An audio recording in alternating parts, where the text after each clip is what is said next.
Thank you so much for joining us today on the Community Grind. As always, I'm your host, Lindsey and today I am joined by Todd Underhill from the Central Sarasota Farmers Market. Todd, welcome to the Grind. Thank you. It's good to be here. I know. I'm so excited to have you. So, as always, when we start the grind, we talk about what we're drinking. And today I am drinking a matcha soy latte iced in a beautiful foxy mug.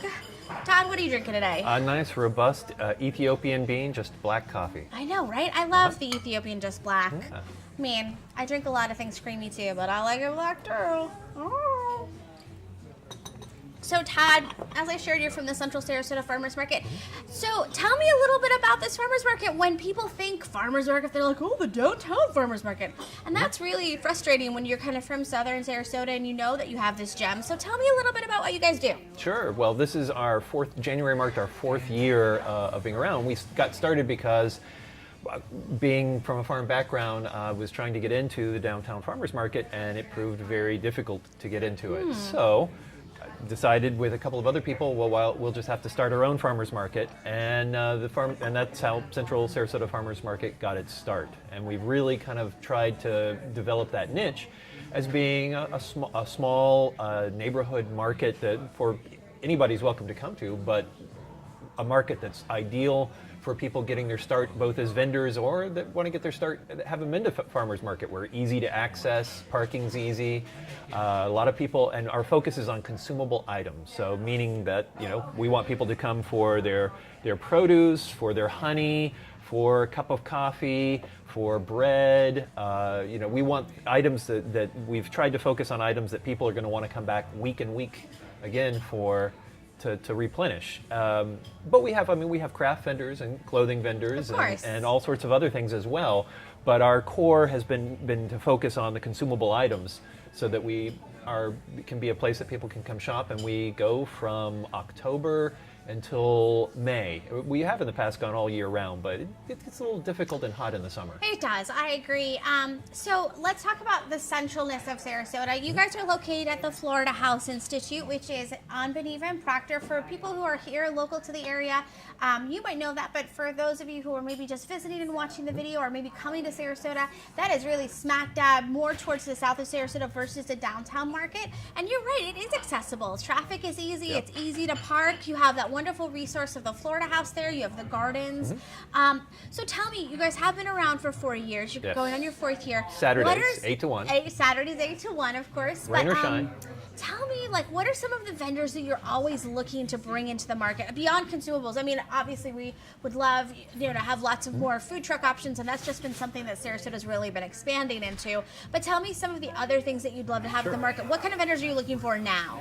Well, I'm always working with people that are to help them develop as vendors. We're working with a gentleman right now who is decided to get into hydroponics in his backyard, and hopefully he will be in very soon. I don't have a date on him, but he's trying to develop enough material that he can bring in. So we're looking for any farmers, and they don't have to be, full production farmers. They can be people that produce a significant amount of stuff in their backyard, or that have a small plot, because we can always work something out, whether it's having somebody else vend their produce if they're just looking for an outlet, or whether they want to take a stand themselves.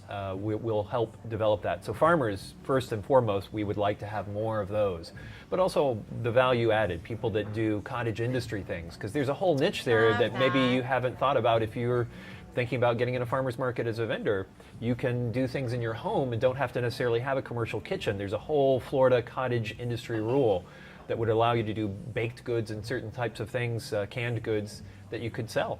Yeah. So we're definitely granola, interested in those canned people. goods. Yes. I even know some women that, a woman that makes meringues. That's Yeah. all great little things where you just have the opportunity, because there is a significant traffic. You guys have traffic that comes in, and they are hungry for new and interesting things. That's why they support the market.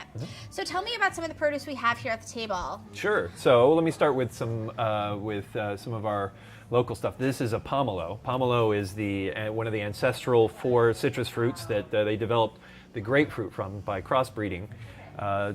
Then this is a grapefruit. We've got the sugar bell, I love sugar bells. Yes, this is one of them peeled. We've got the honey bell. I also love honey bells. Yeah, I love them juiced. Oh, right. They are delicious. Legit. So succulent. The juice is just so sweet. So good. Whereas the honey bell's a little bit tartar, a little bit more of that tangerine flavor, and this is a cross section of the sugar bell.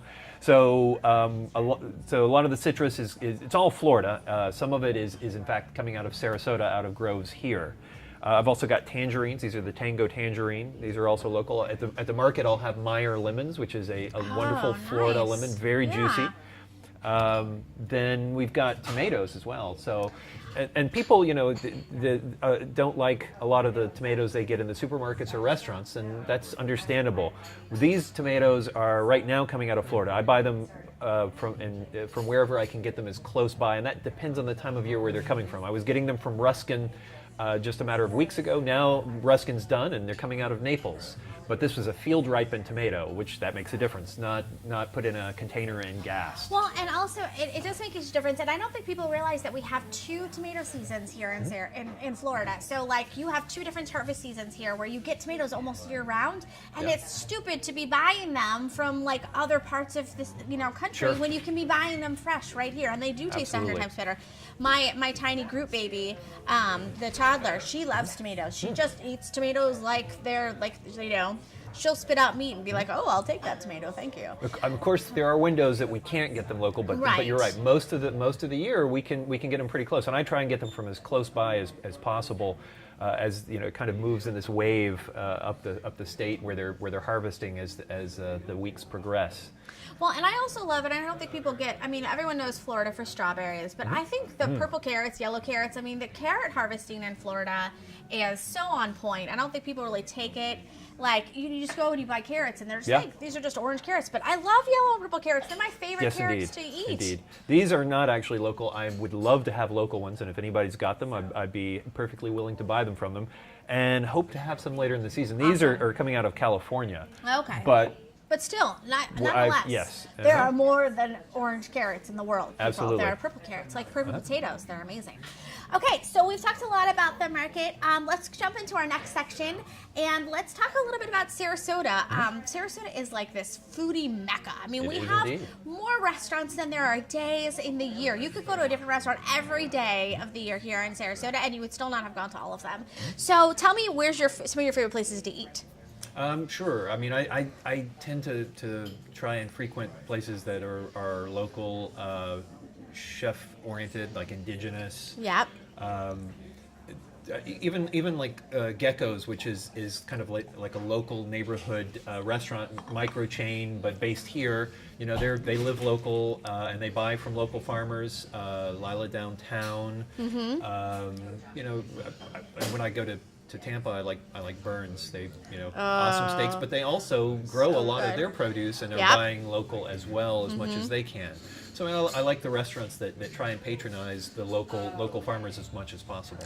I think it's really important, even when it comes down to here at the Clever Cup, we try to get everything local. I think the only thing that we don't buy local is like our almond and secondary dairies. Probably your beans too. Yeah, no, our beans are all local. So we don't grow coffee. We don't grow coffee. We buy them from farms that are harvested elsewhere, but we own the farms and then they're roasted here locally. Gotcha. So when you think about it like that, we do put the money back in through the roasting process. As much local as possible. As much local as possible. We use local bakers. We try not to buy a bunch of processed stuff. So it's really important. I think it's a huge turn culturally that we're taking, and I think it's really important that Sarasota has really embraced it and continues to embrace it. Local economy.